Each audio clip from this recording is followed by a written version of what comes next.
Hello दोस्तों, मैं आप सभी का स्वागत करता हूँ अपने एक और वीडियो में। कक्षा 8, 9, 10 के लिए है। आज की वीडियो में हम देखेंगे कि समीकरण से x का मान कैसे निकालते हैं, समीकरण को कैसे सॉल्व करते हैं। तो इसमें क्या है, सबसे पहले मान लीजिए ये समीकरण आपको दे रखी है। तो इसमें अगर आपको कोई एक चर दिख रहा है तो उसका मान आपको निकालना होता है। जैसे एक्स वाई कुछ भी हो तो आपको वहाँ पर एक्स वाई का मान निकालना होता है। तो सिंपल सबसे पहले आपको क्या करना है, जिसके साथ एक्स लिखा है उसको एज इट इज़ रोक लीजिए और यहाँ पर माइनस का चिन्ह लगा है, इसको बराबर की तरफ ले जाएंगे। माइनस का चिन्ह बराबर के उस तरफ जाएगा तो प्लस में होगा। अगर यहाँ पर प्लस का चिन्ह होता तो बराबर के उस तरफ जाने पर माइनस का चिन्ह हो जाता। तो यहाँ पर प्लस का 10 हो जाएगा, बराबर की तरफ आएगा तो प्लस का 10 हो जाएगा। अब इसके बाद क्या करेंगे, अब देखेंगे स्टेप बाय स्टेप। अब यहाँ पे ओनली एक्स को रोकना है, किसको, एक्स को रोकेंगे। यहाँ पे 5 गुणे में है तो यहाँ पे डिवाइड में आएगा, तो डिवाइड में आ गया। तो यहाँ से काटेंगे 5 दूनी 10 होता है। तो आपका यहाँ से x बराबर कितना निकल आया, तो इस तरीके से समीकरण सॉल्व करते हैं। जब समीकरण एक ही दी हो और उसमें से एक ही चर दिया हो, उसका मान निकालना है तो इस तरीके से निकाल सकते हैं। उसके बाद हम देखेंगे दो समीकरण दी होंगी तो x व y के मान कैसे निकालते हैं और क्या करते हैं। उसके लिए आपको मान लीजिए यहाँ पे दो समीकरण दे रखे हैं, x प्लस वाई बराबर 10 और दूसरी समीकरण है 2x प्लस 3y बराबर 20। इससे हमको x व y के मान दोनों निकालने हैं। यहाँ पे अगर एक समीकरण दी होती तो दोनों के मान नहीं निकाल सकते थे, और यहाँ पे दो समीकरण दी है तो इनकी सहायता से दोनों के मान निकाल सकते हैं। तो इसको सबसे पहले क्या करेंगे,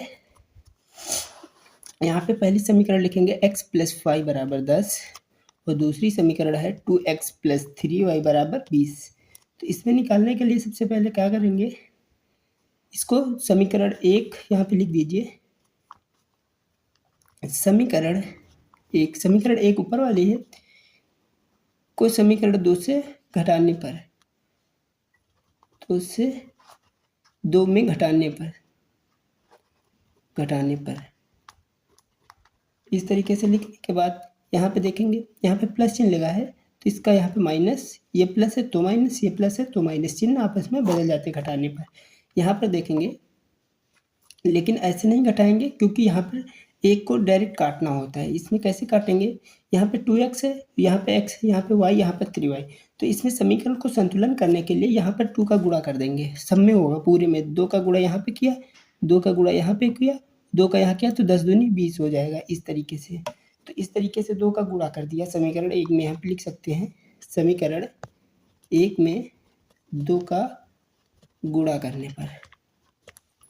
इस तरीके से करने के बाद अब यहाँ पर देखेंगे 2x प्लस का 2x माइनस का यहाँ पे कट जाएगा। उसके बाद यहाँ पे 2y और 3y माइनस का है तो माइनस का y बचेगा, क्योंकि 3y माइनस का 2y इससे घटेगा तो माइनस का y बचेगा।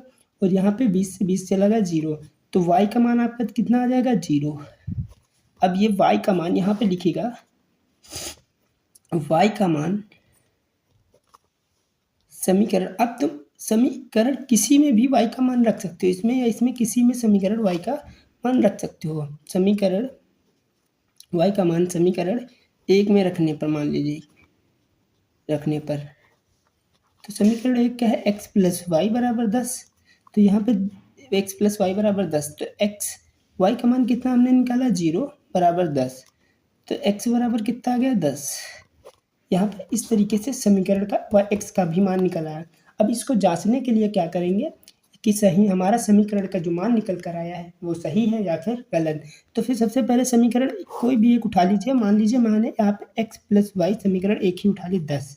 हमने यहाँ पर x का मान निकाला 10 प्लस y का मान निकाला 0 बराबर 10, तो 10 बराबर 10 अगर LHS RHS के इक्वल है तो मान लीजिए कि हमारा समीकरण सही है। अगर यहाँ पे मान लीजिए समीकरण x का मान मैंने 5 निकाला होता और y का मान 5 निकाला होता तब भी समीकरण सही थी, बट यहाँ पर हमारा x का मान जो निकल के आया है 10 और y का मान जो निकल के आया है 0।